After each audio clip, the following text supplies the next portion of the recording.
Saudara Ricky Rizal menjadi salah satu terdakwa dalam kasus pembunuhan Brigadir Yosua. Di Pengadilan Negeri Jakarta Selatan, Ricky divonis 13 tahun penjara. Sementara itu, dari sisi etik sampai dengan saat ini, Ricky Rizal belum disidang kode etik oleh Korps Bayangkara atau Polri, saudara. Dan ini tentu menjadi secerca harapan mungkin saja setelah proses banding yang dilakukan. Kalau misalnya itu diterima oleh pengadilan tinggi, mungkin saja bisa menjadi harapan bagi Ricky Rizal untuk mendapat keringanan hukuman dan juga mungkin masih bisa kembali ke Korps Bayangkara. Kita berbincangkan hal ini seperti apa harapan dari pihak keluarga bersama tim kuasa hukum dari Ricky Rizal, ada Zena Dinda De Vega. Mbak Zena, terima kasih sudah bersama Nilu, sehat selalu. Terima kasih Mbak Nilu. Ya, jadi Mbak Zena, sejauh ini seperti apa harapan Anda? Mungkin ada keyakinan banding mungkin akan diterima oleh pengadilan tinggi misalnya? Harapannya pasti harusnya turun jauh sekali. Pidana itu harusnya sesuai perbuatannya, Mbak. Di sini perbuatan klien saya itu sangat sekali tidak ada, sangat minim sekali dibandingkan para pelaku yang eksekutor maupun yang sebagai otaknya ya si Ferdy Sambo itu. Jadi saya pikir harusnya bisa lebih turun dari itu, dan saya berharap juga hakim pengadilan tinggi dapat berlaku adil dan memberikan keadilan kali ini untuk Ricky Rizal. Oke, apa yang menjadi poin penting di memori banding Anda? Sebenarnya dari memori banding yang kami telah sampaikan itu tidak jauh beda dengan pledoi ya. Dan kedua juga kita masukkan poin bahwa ketua majelis hakim kemarin itu juga sudah berlaku atau melanggar kode etik saat persidangan, Mbak Nilu. Sudah menjustifikasi. Kan kita tuh ada asas praduga tidak bersalah. Seharusnya hakim tidak bisa memperlihatkan keberpihakannya atau menjustifikasi secara langsung terdakwa seperti itu, Mbak ya. Menitik beratkan ke Ricky Rizal tuh seolah-olah bohong. Padahal jangan samakan posisi Ricky Rizal dengan Richard Eliezer. Begitu. Ini sangat sudah berbeda. Jadi jangan harus disamakan harus satu suara, padahal posisinya saja sudah berbeda. Jadi kalau tadi Anda mengatakan harus jauh di bawah daripada vonis Pengadilan Negeri Jakarta Selatan, Anda merasa yang paling adil untuk Ricky Rizal itu berapa tahun? Kalau saya merasanya harusnya bebas, Mbak. Harusnya bebas. Kenapa Anda begitu yakin? Padahal kalau misalnya kita lihat dalam putusan oleh Majelis Hakim Pengadilan Negeri Jakarta Selatan, kan di sana disebut bahwa ia turut serta begitu dalam proses itu, mengetahui dan turut serta membantu. Betul. Nah, itu lagi yang kita kan juga rincikan lagi dalam memori banding, kita buka lagi fakta persidangan, apakah itu yang disebut turut serta saat sudah menolak, kita sertakan lagi semua keterangan saksi, keterangan sesuai bukti-bukti juga, apakah itu yang disebut dengan turut serta. Makanya itu kita buka semua di memori banding, apakah itu ada persamaan kehendak, meeting of point, atau semuanya dari unsur-unsur turut serta itu sebenarnya Ricky Rizal sebenarnya sudah terpatahkan dari semua fakta persidangan. Seperti itu yang kita uraikan. Oke, jadi Anda merasa bahwa Hakim Pengadilan Negeri Jakarta Selatan ini ada keberpihakan sejak awal, sudah tidak objektif sejak awal. Betul. Ricky kan setelah pembacaan vonis itu sempat menyatakan ya pada publik bahwa ia tidak ada niat untuk membunuh Yosua. Tidak pernah memiliki niat dan kehendak untuk membunuh Yosua, dan saya tidak bertemu untuk proses pembunuhan. Apa yang sebenarnya Ricky ingin sampaikan dengan mengeluarkan statement itu? Karena memang dia tidak pernah ada niat seperti itu gitu, Mbak. Bahkan waktu ditanyakan oleh Ferdy Sambo aja, dia sudah menolak. Bahkan menolaknya bukan hanya menembak maupun membackup, mengamankan seorang jenderal aja dia sudah tolak gitu. Itu butuh suatu nyali yang besar untuk menolak seorang jenderal bintang 2, bahkan dia seorang bribka. Makanya dia bilang dia tidak ada niat, apalagi dengan ada kata yang ingin menabrakkan mobil. Setelah vonis kemudian mengurus untuk banding ini, Anda sempat bertemu dengan Ricky Rizal. Apa yang Ricky Rizal sampaikan belakangan ini terkait dengan banding? Mas Eki sempat ngomong, kalau saya memang melakukan perbuatan yang dituduhkan kepada saya seperti ini, yang asumsi-asumsi yang keluarlah, yang di media maupun di putus pertimbangan majelis hakim maupun tuntutan, dia akan ikhlas nih. Tapi dia bilang, saya tidak seperti itu, Mbak. Tidak ada sedikit pun yang fitnahan dalam pertimbangan majelis hakim, asumsinya maupun asumsi dalam tuntutan jaksa tidak pernah ada dia seperti itu. Makanya dia bilang saya tidak ikhlas sama sekali. Bahkan menjalankan sehari pun saya tidak ikhlas ketika saya difitnah seperti itu. Dia merasa difitnah.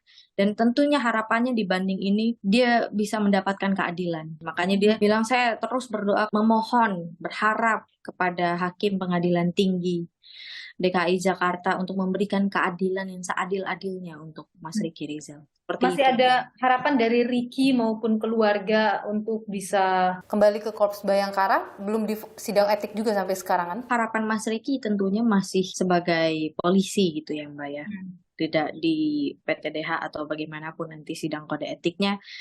Namun harapan keluarga juga menyampaikan bahwa harapannya putusan Hakim Pengadilan Tinggi DKI Jakarta dapat memberikan jauh lebih turun daripada putusan pengadilan negeri kemarin. Keluarga merasa bahwa Mas Ricky sudah menyampaikan secara jujur apa yang ia rasakan, apa yang ia alami, apa yang ia lihat, apa yang ia dengar, itu sudah Ricky Rizal sampaikan di persidangan. Keluarga berharap agar bisa kembali lagi berkumpul dengan Ricky Rizal. Kalau misalnya ternyata memori banding itu ditolak, menguatkan justru putusan pengadilan negeri, masih akan terus lanjut Mbak di tahapan selanjutnya? Kami akan mengajukan kasasi Mbak. Kami akan terus berjuang untuk Mas Ricky untuk mendapatkan keadilan. Mbak Zena Dinda De Vega, terima kasih sudah berbagi informasi dan juga pandangan di Nilu. Sehat selalu Mbak Dinda, kuasa hukum dari Ricky Rizal.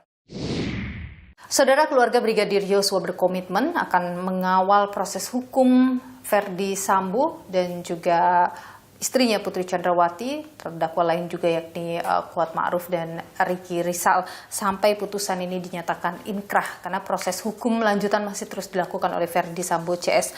Lantas saudara, bagaimana tim kuasa hukum dan juga keluarga melihat proses banding dan kemungkinan Verdi Sambo bisa lolos dari hukuman mati ini?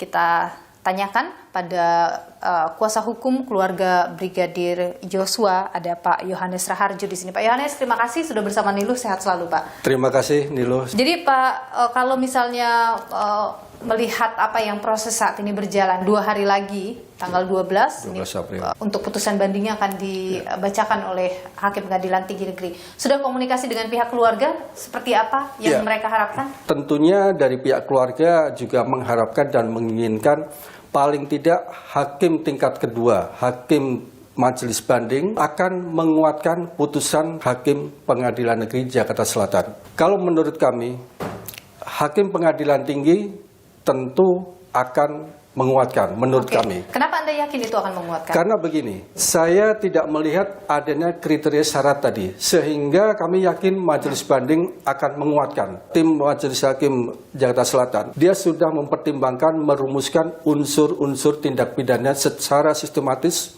secara detail, ya, sehingga tidak ada celah-celah lain. Oke, tapi kalau misalnya begini, ada misalnya pembicaraan begini, Verdi Sambo dalam putusannya itu sama sekali hakim tidak mempertimbangkan soal hal-hal baik, misalnya bagaimana ia berkarir seperti yang di pleidoinya itu. Mungkin saja itu bisa dibawa oleh tim Verdi Sambo ke pengadilan tinggi. Bagaimana Anda melihat kalau soal itu? Itu semua sebetulnya tergantung dari memori banding yang diajukan para terdakwa. Namun demikian, mengingat dalam persidangan itu kita lihat eksepsi pledoi dan dalam persidangan pembelaan-pembelaan dari tim penasihat hukum para terdakwa ini, saya lihat tidak fokus ke unsur dakwaannya. Bahkan dia melebar ke tindak pidana pemerkosaan dan lain-lain. Itu yang saya yakin maka ini sangat sia-sia ya. Gitu. Jadi Anda melihat kalau misalnya kita tahu ya dalam persidangan bahwa pelecehan seksual pada PC itu selalu disebutkan dan selalu dijadikan sebagai motif dari adanya pembunuhan itu, Anda menilai itu tidak akan diperhitungkan oleh Hakim Pengadilan Tinggi? Betul, itu akan sia-sia dan obskur libel. Karena apa? Di dalam tindak pidana pembunuhan berencana yang harus dibuktikan ada unsur-unsur pembunuhan berencananya, bukan tindak pidana lain. Begini, kalau kita lihat hakim yang menyidang banding dari Verdi Sambo ini, diantaranya itu adalah Singgih Budi Prakoso ya.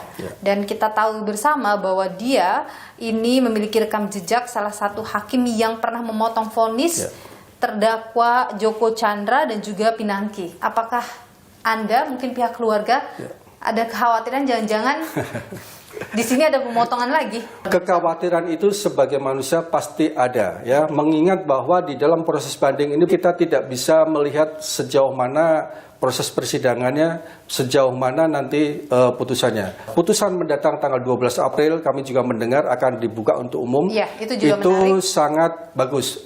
Kan kita tahu ya bahwa ada informasi-informasi yang beredar di luar sana bahwa Ferdy Sambo ini masih berupaya untuk bisa lolos dari hukuman mati dengan berbagai cara. Betul. Mungkin masih melakukan lobby-lobby, mungkin juga masih melakukan ancaman-ancaman, mungkin saja. Ini karena kemungkinan ya. Apakah Anda juga mendengar hal-hal seperti itu atau tim dari kuasa hukum dan keluarga mendengar hal-hal seperti itu? Itu hal yang biasa dan lumrah yang dilakukan oleh para terdakwa siapapun. Namun demikian, selalu ingat bahwa di dalam putusan pidana, hakim tingkat pertama itu sudah melihat khususnya yang terdakwa Ferdy Sambo. Di situ tidak ada satu hal pun yang meringankan. Sehingga bagi terdakwa Ferdy Sambo di tingkat kedua ini sangat berat. Kecuali ada penyesalan. Dan Anda tidak melihat ada penyesalan? Saya selama ini tidak melihat adanya penyesalan yang tulus dari para terdakwa. Kalau misalnya berandai-andai saja banding Ferdy Sambo diterima, putusan pengadilan negeri dikoreksi menjadi tidak seumur hidup misalnya, apakah pihak keluarga akan melakukan tindakan lanjutan atau seperti apa? Dari pihak keluarga sekarang sudah diwakili oleh jaksa, ya. Kami akan meminta dan mengharapkan jaksa nanti juga akan melakukan kasasi, gitu. Apabila memang putusannya lebih ringan dari putusan tingkat pertama. Anda sampai kapan akan mengawal pihak keluarga? Tim kami akan mengawal sampai ini putusan inkrah. Putusan ini sudah dapat dilaksanakan. Adakah kekhawatiran dari pihak keluarga bahwa karena nanti ada KUHP baru, Ferdy Sambo ini bisa saja lolos dari hukuman mati? Mengingat KUHP yang baru itu, hukuman mati itu diatur bahwa ada namanya masa percobaan 10 tahun. Ferdy Sambo di dalam putusan tingkat pertama tidak ada hal-hal yang meringankan. Sehingga pelaksanaan masa percobaan menurut saya agak kecil kemungkinan. Gitu ya. Jadi Anda tidak melihat itu bisa digunakan tidak bisa digunakan. Menjadi celah untuk lolos hukuman mati tidak bisa dilakukan. Tidak bisa dilakukan. Sepanjang hukum di Indonesia yang berlaku secara positif mengatur hukuman mati, KUHP yang lama dan maupun KUHP yang baru ada hukuman mati, berarti kita harus mengakui adanya hukuman mati. Di dalam KUHP baru maupun di Undang-Undang Gerasi kan syarat pelaksanaan hukuman mati apabila gerasi ditolak. Nah, sekarang pertanyaannya kapan terdakwa mengajukan gerasi? Sekarang proses hukumnya masih panjang ya. Setelah banding kalau tidak sepakat juga bisa masih lanjut ke kasasi. Masih kasasi, dari kemudian kasasi bisa bisa upaya hukum PK. Baru kemudian mungkin upaya terakhir adalah gerasi. Baik, Pak Yohanes Raharjo, kuasa hukum dari keluarga Brigadir Yosua, terima kasih sudah memberikan informasi dan juga pandangan di Milu. Sehat selalu Pak Yohanes. Amin, terima kasih.